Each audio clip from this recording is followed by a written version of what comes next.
کیوں؟ کیونکہ اللہ نے 4 قسمیں کھائی ہے. میری بات کہیں اور جا رہی ہے لیکن سمجھانے کے لیے مضمون کو کھولنا ضروری ہوتا ہے. لا اقسم بہذا البلد، اللہ نے مکہ اور مدینہ کی قسم کھائی، مبارک زمین کی. وانت حل بہذا البلد، نعمتوں کی بھی قسم کھائی، وہاں سے نکلنے والے غلے کی. ووالد وما ولد، ہر پیدا ہونے والے بچے کی بھی قسم کھائے. لقد خلقنا الانسان فی کبد، اور پھر کہا کہ ہم نے انسان کو پریشانیوں میں ہی پیدا کیا ہے. سمجھ میں ہی بات؟ اللہ بنانے والا ہے میرا اور آپ کا، اور اللہ یہ بات قسم کھا کے کہہ رہا ہے کہ قسم ہے مکہ اور مدینہ اور ہر پیدا ہونے والے بچے کی کہ ہم نے انسان کو ٹینشن میں ہی پیدا کیا ہے. اب کوئی دنیا کا مائی کا لال انسان سے ٹینشن کو دور کر کے بتا دے، کر سکتا ہے دور؟ تو پھر ہمارے پاس راستہ کیا ہے؟ راستہ کیا ہے کہ ہم ٹینشن کے ساتھ زندگی گزارے. جب کورونا کا علاج نہیں ہو رہا تھا تو کیا کہا گیا ہے کہ اب ہمیں کورونا کے ساتھ ہی زندگی گزارنا ہوگا. یہ کہا گیا تھا کہ نہیں؟ کیونکہ مہاماری ہے، لا علاج بیماری ہے، اب اس کے ساتھ ہی زندگی گزارنا ہوگا. گھٹنے ٹیک دیے تھے انسان نے، بالکل یہاں پر گھٹنے ٹیکنا ہی پڑے گے. اگر کوئی سوچے گا کہ مجھے ٹینشن نہ ہے تو ہو نہیں سکتا. کروڑ پتی آدمی ہو، ٹینشن اسے ضرور ہوگا، ضرور ہوگا. اسی لیے ایک چارہ ہے، کیا؟ کہ اگر مجھے ان ٹینشنوں کو صحیح معنی میں لینا ہے تو مجھے اب دین کو دنیا میں لانا ہوگا، دین کو جسموں پر لانا ہوگا، دین کو دکان اور مکان پر لانا ہوگا، تو میں یہ ٹینشن ہینڈل کر سکوں گا، ورنہ ڈپریشن کا شکار ہو جاؤں گا. کئی سارے غیر مسلم پاگل کیوں ہوتے ہیں؟ عیسائی یہودی پاگل کیوں ہوتے ہیں؟ اور کئی ہندو بھی پاگل کیوں ہوتے ہیں؟ کیونکہ انہوں نے ٹینشن کو پازیٹیو نہیں لیا، ڈپریشن میں چلے گئے. یہ تو ہونے والا ہے نا ہمارے ساتھ، ہمیں پتا ہے نا. اسی لیے ہمیں کہا کہ یہ مجاہدہ ہے. کیا مجاہدہ ہے؟ کہ مثال کے طور پر کہ اب ہمیں ٹینشن میں زندگی گزارنا ہی ہے تو دین پر چل کے گزارنا ہے نا. بات سمجھ میں آ رہی؟ کروڑ پتی بھی پریشان ہوگا، غریب بھی پریشان ہوگا، تو یہ غریب کو کروڑ پتی بننا کیوں ہے پھر؟ بات سمجھ میں آ رہی؟ گاڑی والا بھی جب پریشان ہے، سائیکل والا بھی جب پریشان ہے، تو یہ سائیکل والا گاڑی لینے کی کوشش کیوں کر رہا ہے؟ کیونکہ گاڑی لینے سے ٹینشن دور تھوڑی ہوگا. اگر کروڑ پتی بننے سے ٹینشن دور ہوتا تو کروڑ پتی آدمی کی زندگی میں ٹینشن ہی نہ ہوتا نا. اگر آدمی بڑا مارکیٹ والا بنتا ہے تو اس سے ٹینشن اگر دور ہوتا تو چلو ٹھیک ہے، کوئی بات نہیں. دنیا میں جس کا سب سے بڑا مارکیٹ ہے اس سے پوچھ لو، اس کی زندگی میں بھی تو ٹینشن ہے.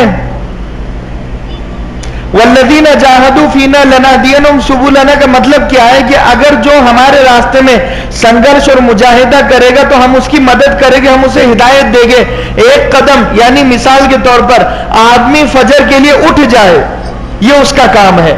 اب اللہ کا کام ہے کہ اللہ اسے گھر سے مسجد تک پہنچائے گا. روزانہ وہ اٹھے گا، اللہ اسے عادی بنا دے گا. اب جب وہ فجر کو نہیں اٹھے گا تو پریشان ہوگا، ظہر نہیں پڑے گا تو پریشان ہوگا. کیونکہ نفس کی کوئی بات پوری ہونے والی نہیں ہے نا. بالکل آسان کر کے سمجھاتا ہوں میں. کون سا انسان ایسا ہے جسے یہ کہہ دیا جائے کہ تیری خواہش کیا ہے؟ وہ کہے گا میری خواہش ہے کہ میں دن بھر آرام کروں اور سونے کا لقمہ کھاؤں اور چاندی کی پلیٹ میں کھاؤں، مالدار بن جاؤں، اچھی سے اچھی میری زندگی ہو، اچھی سے اچھی میری زندگی ہو. یہ خواہش ہے اس کی، سب کی یہ خواہش ہے. ہندو، مسلم، سکھ، عیسائی، سب کی اچھے سے اچھا کپڑا پہنوں، سونا چاندی. پھر سب آرام سے بیٹھتے کیوں نہیں ہے؟ بھائی بولو، جواب دو. کیا جواب ہے کسی کے پاس؟ میری یہ خواہش ہے کہ میرے کپڑے سب سے اچھے ہوں، میرے پاس سب سے بڑی گاڑی ہو، سب سے بڑا بنگلہ ہو، تو پھر میں بیٹھتا کیوں نہیں ہوں سکون سے؟ میں بتاؤں، کیونکہ بنگلہ حاصل کرنے کے لیے اسے نفس کے خلاف جا کر محنت کرنا پڑے گی نا۔ بیٹھے بٹھائے بنگلہ کوئی دے دے گا؟ بیٹھے بٹھائے گاڑی کوئی دے دے گا؟ بیٹھے بٹھائے 100 تولے سونا کوئی دے دے گا؟ نہیں دے گا نا۔ تو جب وہ دنیا کمانے کے لیے نفس کیا چاہتا ہے، دل کیا چاہتا ہے، من کیا چاہتا ہے؟ ہمارا من کہ دکان چلانے میں خوش ہے۔ بھئی ہم مجبوری میں دکان چلا رہے ہیں نا، دنیا کے لیے، پیسے کے لیے۔ اب کوئی رکشہ چلا رہا ہے، اس کو پوچھو کیا رکشہ چلانے میں تجھے سکون ملتا ہے؟ وہ بولے گا سکون کہاں سے ملے گا، یہ تو مجبوری ہے بھائی۔ اب بس چلانے والے کو پوچھو، وہ کہے گا سکون کہاں سے ملے گا، یہ تو مجبوری ہے، دنیا ہے۔ تو جب انسان مجبوری میں بس چلا سکتا ہے، رکشہ چلا سکتا ہے نفس کے خلاف جا کر، تو کیا نماز نہیں پڑھ سکتا؟ تو کیا روزہ نہیں رکھ سکتا؟ تو کیا مسجد میں وقت نہیں گزار سکتا؟ بات سمجھ میں آئی؟ جب ہم دنیا کے لیے، یعنی دل بول رہا ہے سو جانا، لیکن دکان کھولنے کا ٹائم ہو گیا، 10 بج گئے۔ کیا بج گئے؟ 10 بج گئے۔ بیوی بول رہی ہے جاؤ گھر، دکان پر جاؤ، دکان پر۔ اب یہ جو اٹھ رہا ہے تو یہ دین یعنی نماز پڑھنے کے لیے اٹھ رہا ہے یا دکان کھولنے کے لیے اٹھ رہا ہے؟ کس کے لیے اٹھ رہا ہے؟ دکان کھولنے کے لیے اٹھ رہا ہے۔ تو جب دکان کھولنے کے لیے یہ اپنی نیند کو قربان کر سکتا ہے، تو پھر نماز پڑھنے کے لیے نیند کو قربان کیوں نہیں کر سکتا؟ بھئی دونوں کو سکون نہیں مل رہا نا۔ بات سمجھ میں آئی؟ جو فجر میں اٹھا اس کی بھی نیند پوری نہیں ہوئی، اور جو فجر کے وقت میں بس چلا رہا ہے یا 4 ویلر چلا رہا ہے یا چوکی داری کر رہا ہے یا نائٹ شفٹ کر رہا ہے، تو نیند تو اس کی بھی پوری نہیں ہوئی۔ فرق دونوں میں کیا ہے؟ فرق دونوں میں یہ ہے کہ اس کی نیند پوری نہیں ہوئی لیکن اس نے جنت کا عمل کیا، اس کی نیند پوری نہیں ہوئی لیکن اس نے جنت والا عمل ہی نہیں کیا۔ اس کے جاگنے پر ثواب ہے، اس کے جاگنے پر پکڑ ہے۔ بات سمجھ میں آ رہی؟ تو زندگی میں ہمارے استاد بولتے تھے، جب مدرسے میں ہم کو دوپہر میں اٹھانے کے لیے خیرولہ کے وقت آتے تھے، تو مجھے اچھے سے یاد ہے، وہ بولتے تھے زندگی میں کبھی کسی کی نیند پوری ہوئی کیا؟ اٹھ جاؤ۔ زندگی میں کبھی کسی کی نیند پوری ہوئی کیا؟ اٹھ جاؤ۔ مجھے ان کا وہ جملہ آج تک یاد ہے۔ زندگی میں نیند کبھی کسی کی پوری نہیں ہوئی، زندگی میں خواہشیں کبھی کسی کی پوری نہیں ہوئی، زندگی میں آرزویں تمنائیں کسی کی پوری نہیں ہوئی، ہماری کیا ہوگی پھر پوری؟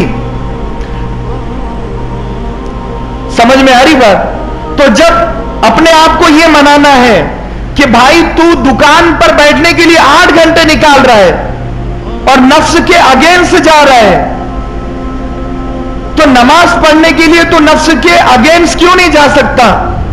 مخالفت کیوں نہیں کر سکتا اس نفس کی؟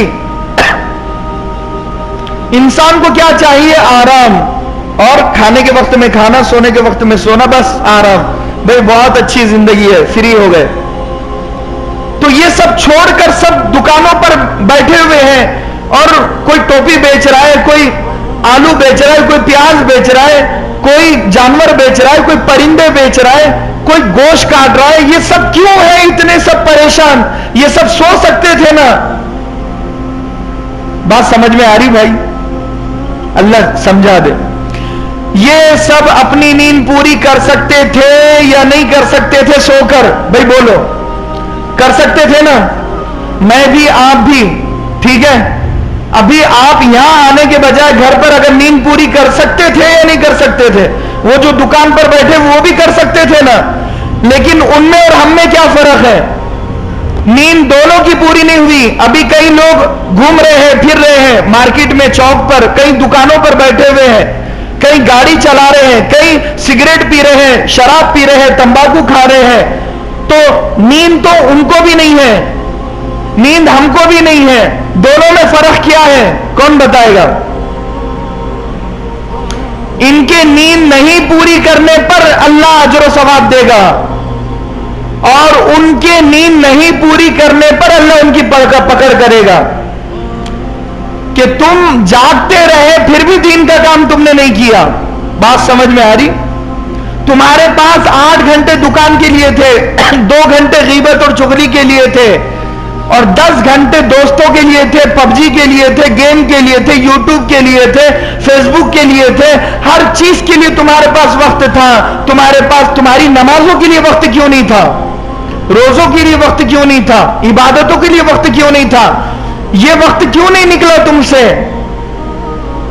پھر کیا فائدہ تمہارا مسلمان بن کر پیدا ہونا؟